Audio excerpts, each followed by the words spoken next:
Bonjour, je vous propose un petit reportage sur l'équipe de Pinocchio, un spectacle pour enfants qui se joue tous les mercredis et les samedis à 15 heures.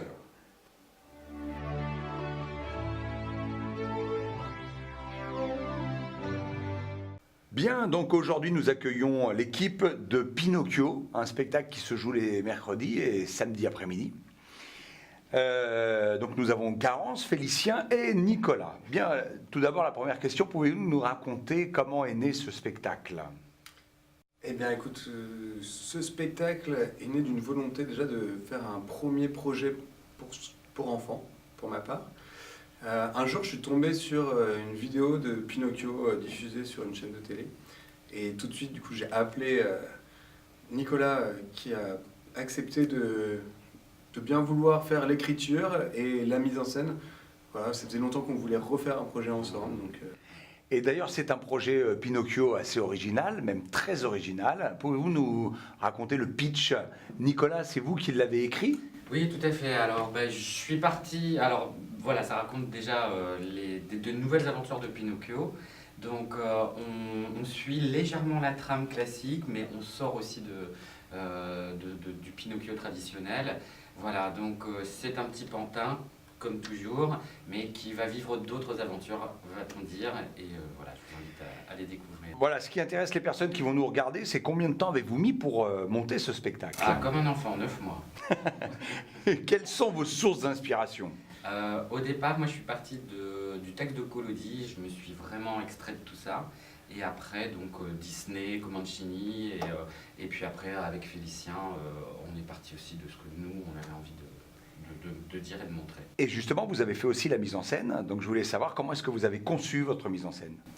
Un petit peu au niveau de l'écriture, puisque je connaissais la salle, et après à l'instinct, et après aussi, pour terminer, en accord avec mes comédiens. Garance, c'est la première fois que vous jouez au théâtre? Oui. Non. Non, c'est pas la première fois? Non, je D'accord. suis venue il y a pas longtemps, si, 1 an ou 2 avec mon conservatoire. Et comment avez-vous abordé la création de votre personnage? Eh bien, déjà, je n'en joue pas qu'un seul, j'en fais plusieurs. Et bien, la création du personnage est venue pendant la répétition, en essayant les choses et en s'appuyant sur le texte et en discutant avec Nicolas et avec Félicien. C'était voilà, un travail de groupe plutôt. Il y a du jeu de marionnette, Félicien. Comment abordez-vous la marionnette, Pinocchio? eh ben, écoutez, c'était une grande aventure parce que moi j'avais fait de la marionnette au conservatoire, mais jamais dans le cadre d'un projet professionnel.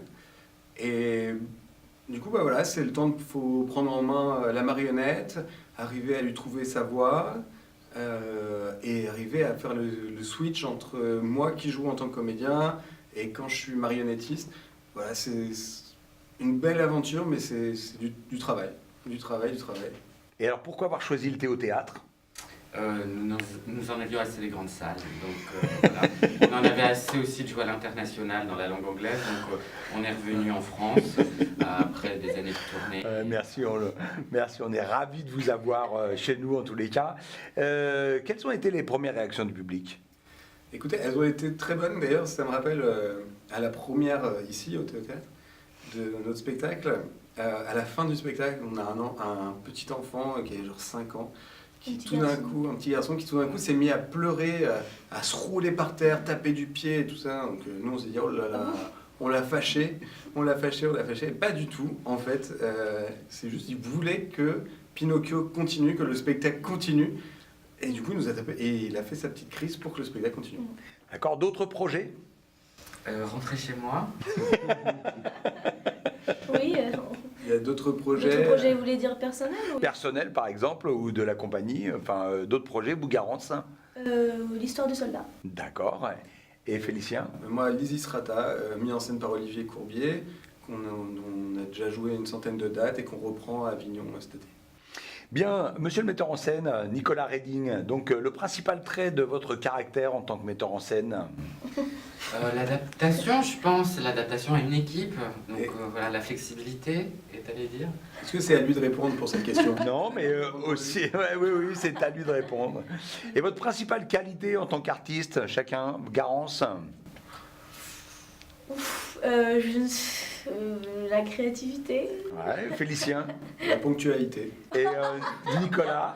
Le mensonge. Savoir que je ne sers à rien, mais le faire correctement. D'accord, attention, ça continue. Votre principal défaut, Garance, en tant qu'artiste. La ponctualité. Félicien. La perfection. Nicolas. Être artiste, ça suffit comme défaut. Et à part vous-même, que voudriez-vous être? Qui? Ouais, qui voudriez-vous être? Une très bonne comédienne. D'accord, Félicien. Une baleine pour pouvoir nager dans les océans. Nicolas. Je ne sais pas.